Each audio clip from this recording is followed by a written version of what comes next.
ओम साई राम, जय साई राम। श्री साईं सच्चरित्र अध्याय 5। चांद पाटिल की बारात के साथ श्री साईं बाबा का पुनः आगमन, अभिनंदन तथा श्री साईं शब्द से संबोधन, अन्य संतों से भेंट, वेशभूषा व नित्य कार्यक्रम, पादुकाओं की कथा, मुहिद्दीन के साथ कुश्ती, मुहिद्दीन का जीवन परिवर्तन और जल का तेल के रूप में रूपांतरण, मिथ्या गुरु जौहर अली। जैसा गत अध्याय में कहा गया है, अब मैं श्री साईं बाबा के शिरडी से अंतर्धान होने के पश्चात उनका शिरडी में पुनः किस प्रकार आगमन हुआ, इसका वर्णन करूँगा। चांद पाटिल की बारात के साथ पुनः आगमन। जिला औरंगाबाद, निजाम स्टेट के धूप गांव में चांद पाटिल नामक एक धनवान मुसलमान रहते थे। जब वे औरंगाबाद को जा रहे थे तो मार्ग में उनकी घोड़ी खो गई। 2 मास तक उन्होंने उसकी खोज की, परंतु उसका कहीं ना पता चल सका। अंत में वे निराश होकर उसकी जीन को पीठ पर लटकाए औरंगाबाद को लौट रहे थे। तब लगभग 14 मील चलने के पश्चात उन्होंने एक आम के वृक्ष के नीचे एक फकीर को चिलम तैयार करते देखा, जिसके सिर पर एक टोपी, तन पर कफनी और पास में एक सटका था। फकीर के बुलाने पर चांद पाटिल उनके पास पहुँचे। जीन देखते ही फकीर ने पूछा, यह जीन कैसी? चांद पाटिल ने निराशा के स्वर में कहा, क्या कहूँ, मेरी एक घोड़ी थी, वह खो गई है और यह उसी की जीन है। फकीर बोले, थोड़ा नाले की ओर भी तो ढूंढो। चांद पाटिल नाले के समीप गए तो अपनी घोड़ी को वहाँ चरते देखकर उन्हें महान आश्चर्य हुआ। उन्होंने सोचा कि फकीर कोई सामान्य व्यक्ति नहीं, वरन कोई उच्च कोटि का मानव दिखलाई पड़ता है। घोड़ी को साथ लेकर जब वे फकीर के पास लौट कर आए, तब तक चिलम भरकर तैयार हो चुकी थी। केवल 2 वस्तुओं की और आवश्यकता रह गई थी। एक तो चिलम सुलगाने के लिए अग्नि और दूसरा साफी को गीला करने के लिए जल। फकीर ने अपना चिमटा भूमि में घुसेड़कर उसे ऊपर खींचा तो उसके साथ ही एक प्रज्वलित अंगार बाहर निकली और वह अंगार चिलम पर रखा गया। फिर फकीर ने सटके से जो ही बलपूर्वक जमीन पर प्रहार किया तो वहाँ से पानी निकलने लगा और उसने साभी को भिगोकर चिलम को लपेट लिया। इस प्रकार सब प्रबंध कर फकीर ने चिलम पी और तत्पश्चात चांद पाटिल को भी पीने दी। यह सब चमत्कार देखकर चांद पाटिल को बड़ा विस्मय हुआ। चांद पाटिल ने फकीर से अपने घर चलने का आग्रह किया। दूसरे दिन चांद पाटिल के साथ फकीर उनके घर पर चला और वहाँ कुछ समय तक रहा। चांद पाटिल के साथ फकीर उनके घर पर चला गया और वहाँ कुछ समय तक रहा। पाटिल धूप गांव का अधिकारी था। उसके घर पर अपने साले के लड़के का विवाह होने वाला था और बारात शिरडी को जाने वाली थी। इसलिए चांद पाटिल शिरडी को प्रस्थान करने का पूर्ण प्रबंध करने लगा। फकीर भी बाबा के बारात के साथ चला गया। विवाह निर्विघ्न समाप्त हो गया और बारात कुशलतापूर्वक धूप गांव को लौट आई। परंतु फकीर शिरडी में ही रुक गया और जीवन पर्यंत वहीं रहा। फकीर को साईं नाम कैसे मिला? जब बारात शिरडी में पहुंची तो खंडोबा के मंदिर के समीप मांसापति के खेत में एक वृक्ष के नीचे ठहराई गई। खंडोबा के मंदिर के सामने ही सब बैलगाड़ियां खोल दी गई और बारात के सब लोग एक एक करके नीचे उतरने लगे। तरुण फकीर को देखते ही मांसापति ने आओ साईं कहकर उनका अभिनंदन किया तथा अन्य उपस्थित लोगों ने भी साईं शब्द से ही संबोधित कर उनका आदर किया। इसके पश्चात वे साईं नाम से ही प्रसिद्ध हो गए। अन्य संतों से संपर्क। शिरडी आने से पूर्व श्री साईं बाबा मस्जिद में निवास करने लगे। शिरडी आने के बाद साईं बाबा मस्जिद में निवास करने लगे। बाबा की शिरडी में आने के पहले देवीदास नाम के एक संत अनेक वर्षों तक वहाँ रहते थे। बाबा को वो बहुत प्रिय थे।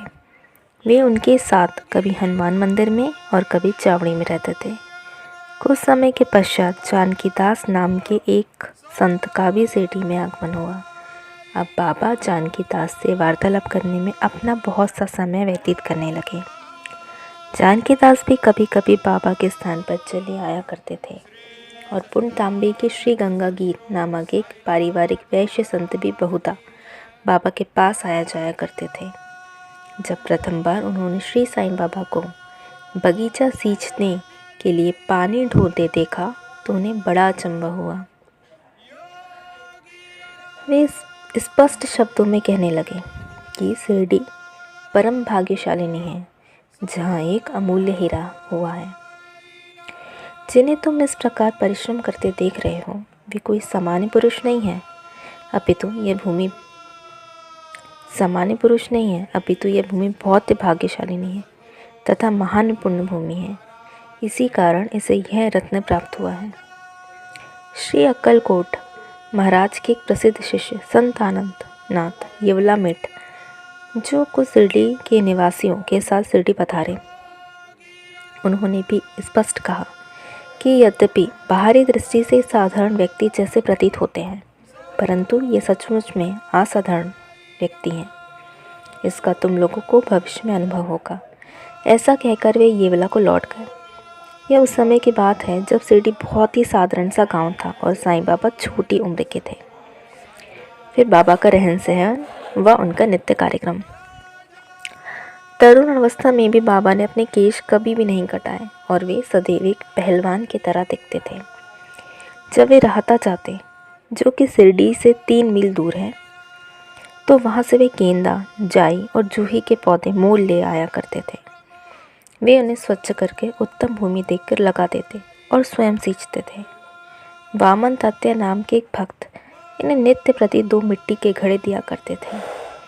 इन घड़ों द्वारा बाबा स्वयं ही पौधों में पानी डाला करते थे। जैसे ही घड़े वहाँ रखते वैसे ही वे फूट जाया करते थे, क्योंकि वे बिना तपाए और कच्ची मिट्टी के बने थे।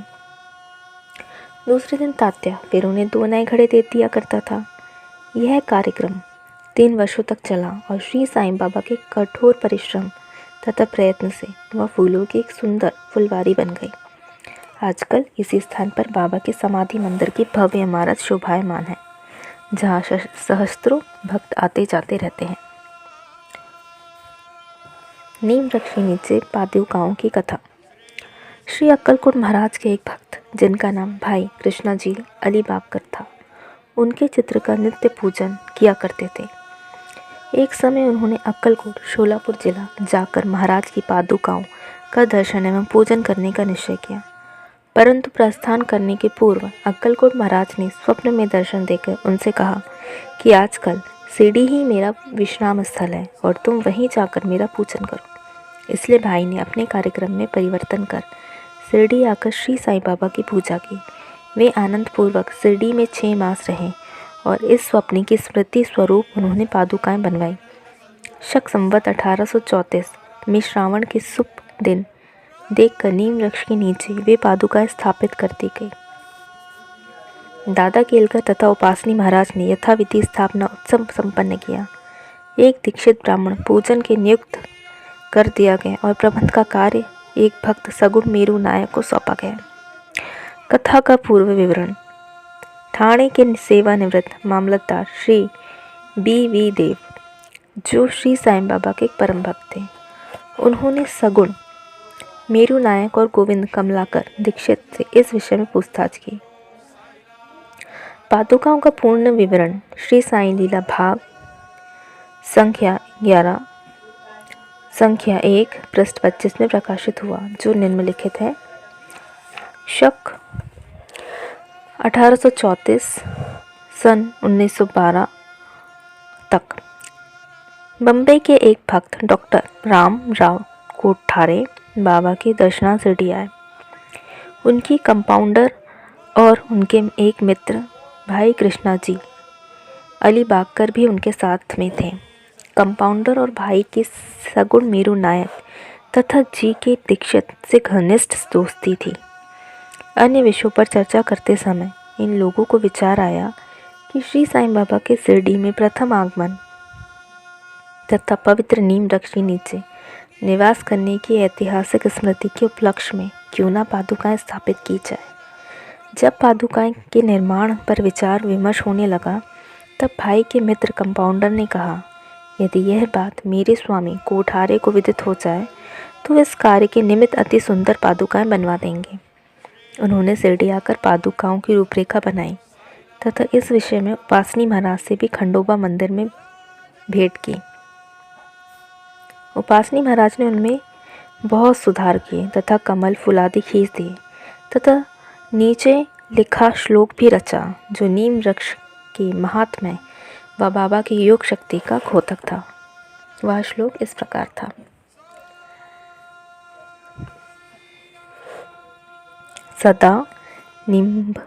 सदा निम्ब वृक्षस्य मूलाधिवासात् सुदास्त्राविण तिप्तमप्य प्रियं तं तरु कल्पवृक्षाधिक साधयंत नमामीश्वर सद्गुरुं साईनाथम। अर्थात मैं भगवान साईनाथ को नमन करता हूँ जिनका सानिध्य पाकर नीम वृक्ष कटु तथा अप्रिय होते हुए भी अमृत वर्षा करता है। इसमें अनेक व्याधियों से मुक्ति देने के गुण होने के कारण इसे कल्प वृक्ष से भी श्रेष्ठ कहा गया है।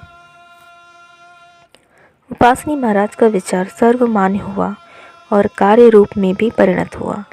पादुकाएं बम्बई में तैयार कराई गई और कंपाउंडर के हाथों शिरडी भेज दी गई। बाबा के आज्ञा अनुसार इसकी स्थापना श्रावण की पूर्णिमा के दिन की गई। इस दिन प्रातःकाल 11 बजे जी के दीक्षित उन्हें अपने मस्तक पर धारण कर खंडोबा के मंदिर से समारोह और धूप धाम के साथ द्वारिका माई में लाए।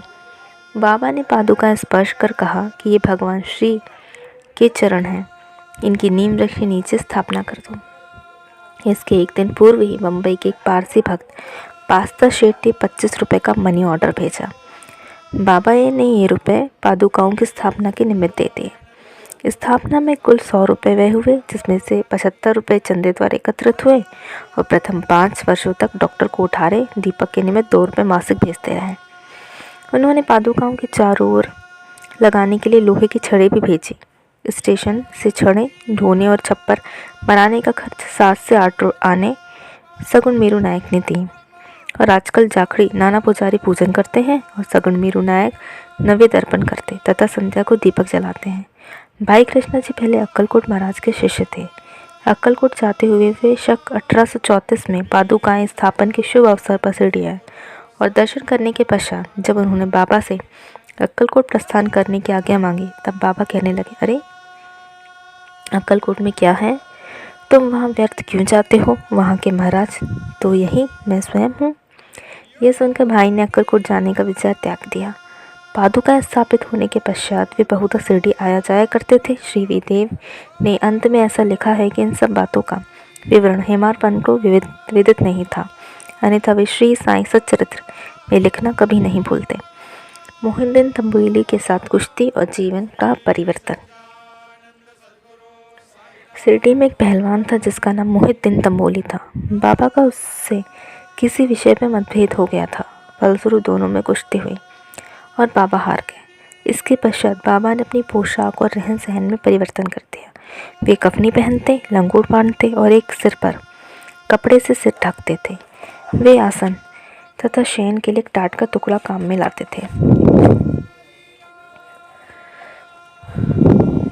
इस प्रकार फटे पुराने चिथड़े पहनकर भी वे बहुत संतुष्ट प्रतीत होते थे। वे सदैव यही कहा करते थे कि गरीबी अव्वल बादशाही, अमीरी से लाख सवाई, गरीबों का अल्लाह भाई। गंगागीर को भी कुश्ती का बड़ा अनुराग था। एक समय जब वो कुश्ती लड़ रहा था, इसी समय उसको भी त्याग की भावना जागृत हो गई। इस उपयुक्त अवसर पर सदैव वाणी सुनाई थी, भगवान के साथ खेल में अपना शरीर लगा देना चाहिए। इस कारण वह संसार छोड़ आत्मानुभूति की ओर झुक गया। पुनतांबे के समीप एक मठ स्थापित कर वह अपने शिष्यों सहित वहां रहने लगा। श्री साईं बाबा लोगों से ना मिलते और ना ही वार्तालाप करते थे। जब कोई उनसे कुछ प्रश्न करता तो वे केवल इतना ही उत्तर देते थे। दिन के समय वे नीम वृक्ष के नीचे विराजमान रहते थे। कभी कभी वे नीम गांव की मेड़ पर नाले के किनारे एक बबूल वृक्ष की छाया में बैठे रहते थे और संध्या को अपनी इच्छानुसार कहीं भी वायु सेवन के लिए निकल जाया करते थे। नीम गांव में वे बहुधा बाला साहेब डेंगली के साथ घर जाया करते थे। साईं बाबा बाला साहब को बहुत प्यार करते थे। उन्होंने छोटे भाई, जिसका नाम नाना साहेब था, कि द्वितीय विवाह करने पर भी उनको कोई संतान ना थी। बाला साहेब ने नाना साहब को श्री साईं बाबा के दर्शनार्थ शिरडी भेजा। कुछ समय पश्चात उनकी कृपा से नाना साहब के यहाँ एक पुत्र रत्न हुआ। इसी समय से बाबा के दर्शनार्थ लोगों का अधिक संख्या में आना प्रारंभ हो गया था। उनकी कीर्ति भी दूर दूर तक फैलने लगी। अहमदनगर में भी उनकी अधिक प्रसिद्धि होगी। तभी से नाना साहेब चांदोरकर, केशव, चिदंबरम तथा अन्य भक्तों का शिरडी में आगमन होने लगा। बाबा दिन भर अपने भक्तों से घिरे रहते और रात्रि में जीर्ण शीर्ण मस्जिद में शयन करते थे। इस समय बाबा के पास कुल सामग्री चिलम, तंबाकू, एक टमरेल, एक लंबी कफनी, सिर के चारों ओर लपेटने के लिए कपड़ा और एक सटका था, जिसे वे सदा अपने पास रखते थे। सिर पर सफ़ेद कपड़े का एक टुकड़ा वे सदा इस प्रकार बांधते थे कि उसका एक छोर पाए तक वे इन्हें स्वच्छ नहीं करते। पैर में कोई जूता या चप्पल भी नहीं पहनते थे। केवल एक टाट का टुकड़ा ही अधिकांश दिन में उनके आसन का काम देता था। वे एक कौपीन धारण करते व सर्दी से बचने के लिए दक्षिण मुख हो धूनी तपते थे। वे धूनी के लकड़ी के टुकड़े डाला करते थे और अपना अहंकार, इच्छा और समस्त विषय आसक्तियों की उसमें आहुति दिया करते थे। वे अल्लाह मालिक का सदा उच्चारण किया करते थे। जिस मस्जिद में वे पधारे थे उसमें केवल 2 कमरों के बराबर लंबी जगह थी और यही सब भक्त उनके दर्शन करते थे। 1912 के पश्चात कुछ परिवर्तन हुआ। पुरानी मस्जिद का जीर्णोद्धार हो गया। उसमें एक फर्श भी बनाया गया। मस्जिद में निवास करने के पूर्व बाबा दीर्घकाल तक तकिया में रहे। वे पैरों में घुंघरू बांधकर प्रेम विलाह होकर सुंदर नृत्य व गायन भी करते थे।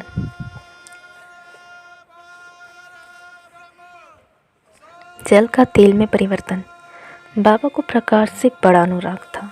वे संध्या समय दुकानदारों से भिक्षा में तेल मांग लेते थे तथा दीपमालाओं से मस्जिद को सजाकर रात्रि भर दीपक जलाया करते थे। यह क्रम कुछ दिनों तक ठीक इसी प्रकार चलता रहा। अब बनिए तंग आ गए और उन्होंने संगठित होकर निश्चय किया कि आज कोई उन्हें तेल की भिक्षा ना दे। नित्य नियमानुसार जब बाबा तेल मांगने पहुँचे तो प्रत्येक स्थान पर उनका नकारात्मक उत्तर से स्वागत हुआ। किसी ने कुछ कहे बिना बाबा मस्जिद को लौट आए और सूखी बत्तियों दियों में डाल दी। बनिए तो बड़े उत्सुक होकर उन पर दृष्टि जमाए बैठे हुए थे। बाबा ने टमरेल उठाया, उसमें थोड़ा सा तेल था। उन्होंने उसमें पानी मिलाया और वह मिश्रित जल पी गए। उन्होंने पुनः उसे टीन पात में उगल दिया। वही तेलिया पानी दियों में डालकर उन्हें जला दिया। उत्सुक बनियों ने जब दीपक को पूर्ववत रात्रि भर जलते देखा तब उन्हें अपने किए पर बड़ा दुख हुआ और उन्होंने बाबा से क्षमा याचना की। बाबा ने उन्हें क्षमा कर भविष्य में सत्य व्यवहार रखने के लिए सावधान किया। मिथ्या गुरु जौहर अली। उपयुक्त वर्णित कुश्ती के 5 वर्ष पश्चात जौहर अली नाम के एक फकीर अपने शिष्यों के साथ राहत आए।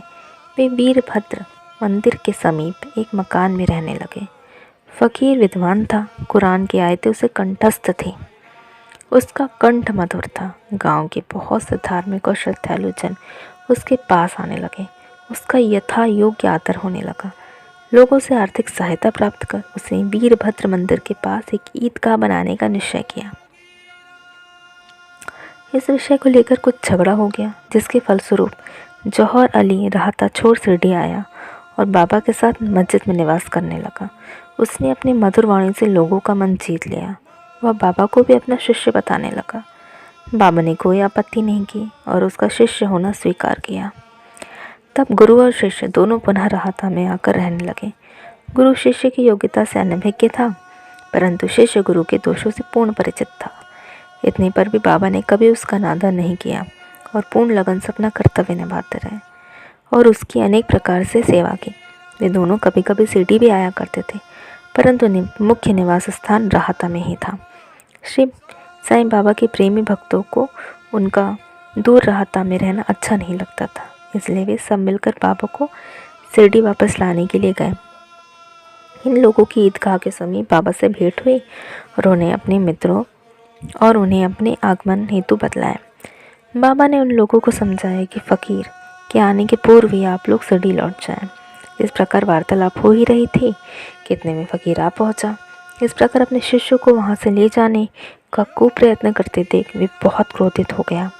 कुछ वाद विवाद के पश्चात स्थिति में परिवर्तन हो गया और अंत में यह निर्णय हुआ कि फ़कीर व शिष्य दोनों ही शिरडी में निवास करें और इसलिए वे शिरडी आकर रहने लगे। कुछ दिनों के पश्चात देवीदास के गुरु की परीक्षा की और उसमें कुछ कमी पाई। चांद पाटिल की बारात के साथ जब बाबा शिरडी में आए तो उसने 12 वर्ष पूर्व देवीदास लगभग 10 से 11 वर्ष की अवस्था में शिरडी आए थे और हनुमान मंदिर में रहते थे। देवीदास सुडोल, सुंदर आकृति तथा तीक्ष्ण बुद्धि के थे। वे त्याग की साक्षात मूर्ति व अगाध ज्ञानी थे। बहुत से सज्जन जैसे तात्याकोटी, काशीनाथ व अन्य लोग उन्हें अपने गुरु समान मानते थे। लोग जौहर अली को उनके सम्मुख लाए।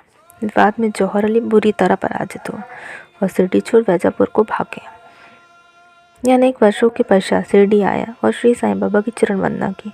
उसका यह भ्रम था कि वह स्वयं गुरु है और साईं बाबा उनके शिष्य। अब दूर हो चुका था। श्री साईं बाबा उसे गुरु समान ही आदर करते थे। उसका स्मरण कर उसे बहुत पश्चाताप हुआ।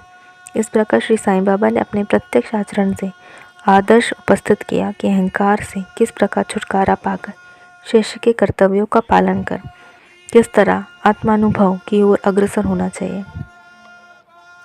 ऊपर वर्णित कथा मांसापति के कथानुसार है। अगले अध्याय में रामनवमी का त्यौहार, मस्जिद की पूर्व हालत एवं पश्चात उसके जीर्णोद्धार इत्यादि का वर्णन होगा। श्री सद्गुरु साईं नाथार्पणमस्तु। शुभम भवतु। अध्याय 5 समाप्त। ओम श्री साईं नाथाय नमः।